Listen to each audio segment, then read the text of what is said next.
Yes બિલકુલ રામ અને શ્યામની જોડી તો ઓલવેઝ સાથે હોય છે સર. તો ભાઈ શ્યામ આ છે અમારો ફિલ્મના ખૂબ સારું કેરેક્ટર હિતાર્થ યાદવ જે ફિલ્મની અંદર કેરેક્ટર કરી રહ્યા છે શ્યામનું. તો શ્યામ સરને શું કહીશ આપણા ભમરડા વિશે? સર પહેલાં તો અહીંયા આવીને અમને ખૂબ જ આનંદ થયો તમારી સાથે મોજ મસ્તી કરીને.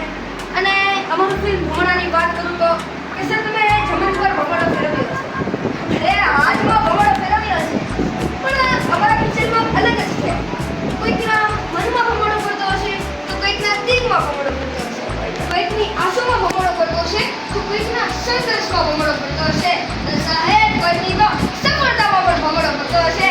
અને એક ભારે પરિવાર સાથે ચરિત્ર ઉતરે છે તો જવાનું ચૂકશે નહીં. 22 મે 22 મે મિત્રો જુનાગઢ વાસીઓ ખાસ આપણા સુરત ફનવરમાં આવે છે 22 મે, તો જોવાનું ચૂકશો નહીં. ભમરડો શું